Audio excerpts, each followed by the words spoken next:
And hello YouTube, and welcome back to another episode of the Zone TV Movie Entertainment with me, your host Jonathan, once again bringing you my thoughts and review for the brand new season and the final season of Legion Season 3 Episode 1. It's finally back. This is the last pretty much anything X-Men from the Fox brand left to go, because after that there's no more. No, I'm not counting New Mutants. I'm not counting that anymore, because let's face the facts, we don't even know when the hell that's coming out. So they said next year, but who knows, that's going to get pushed back or direct to DVD. But if it comes out, then I'll talk about it. But then again, this is the last anything of Fox X-Men left. So let's talk about Legion. So the last time we saw Legion was last summer. Now, if you remember the show, maybe some people gave up on it. That's cool. I was yay close to stop watching it, because season 2 was hard to watch. I rewatched it again, and it's still pretty hard to watch it. I am a huge X-Men person. I love X-Men, all the from the comics all the way now. Legion's character art was the most hard to get through, because his character is so difficult to understand. Yes, I know he's the son of Charles Xavier. He's very trippy in his own way.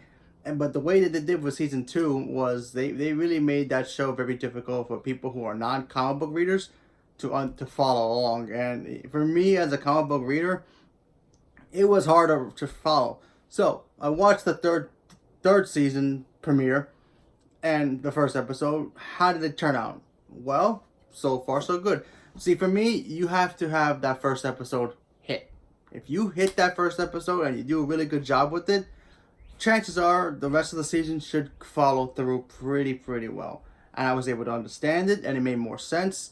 And it was still trippy, but it was able to more understand the value of what the show was going to be about and what the season was going to be about. So the last time we saw David, he pretty much was about to be the verge of being killed, because his powers were getting out of control and they didn't know what to do with them. The Shadow King at that point was pretty much doing his own thing at that time. And David decided to escape and then basically become a bad guy, like how he is in the comics. Or an anti-hero, as he's called sometimes. So in this episode, we see him pretty much being like a cult leader. We get to meet a new character named Switch, who apparently is a time traveler who goes and finds him, finding cryptic codes throughout her life to try to figure out where he's at.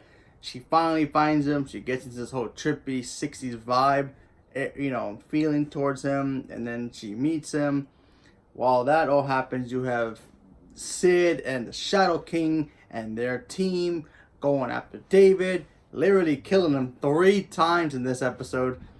And then you see the girl Switch going back in time and trying to warn him and trying to prevent him from dying so he can change what he needs to do in the past. So basically this whole season, I'm pretty sure is going to have time travel involvement, which that's cool. But very interesting as well. See how that affects the X-Men stuff, because apparently next week's episode is going to be about Charles Xavier. We're going to see Charles Xavier. No, not Patrick Stewart, and no, not James McAvoy. So a new actor is probably going to be playing them. So, but it's still Professor X. So at least that. But hopefully it turns out pretty well. I just hope this season is more understanding than last season, so that way, because yeah, some of the moments in the episodes are very slow, and I still don't like that. But if you can make me understand what the episode's about, then I should be able to follow through much better.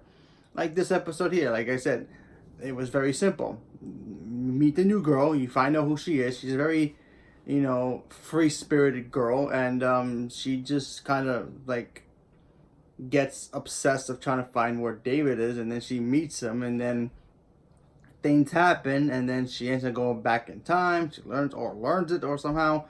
And then she goes back in time, tries to warn him, doesn't happen. Then she meets the Shadow King, just talking to him about why you want to help David out. And she started talking about, oh yeah, it's pretty much like a destiny kind of thing.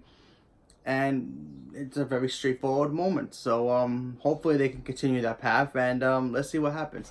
So leave me a comment below. Let me know what you guys thought about Legion, and are you guys still watching it? Do you guys still even care about it? Did you guys even know that it's back? So leave me a comment below. Let me know. Thank you very much and have a good day.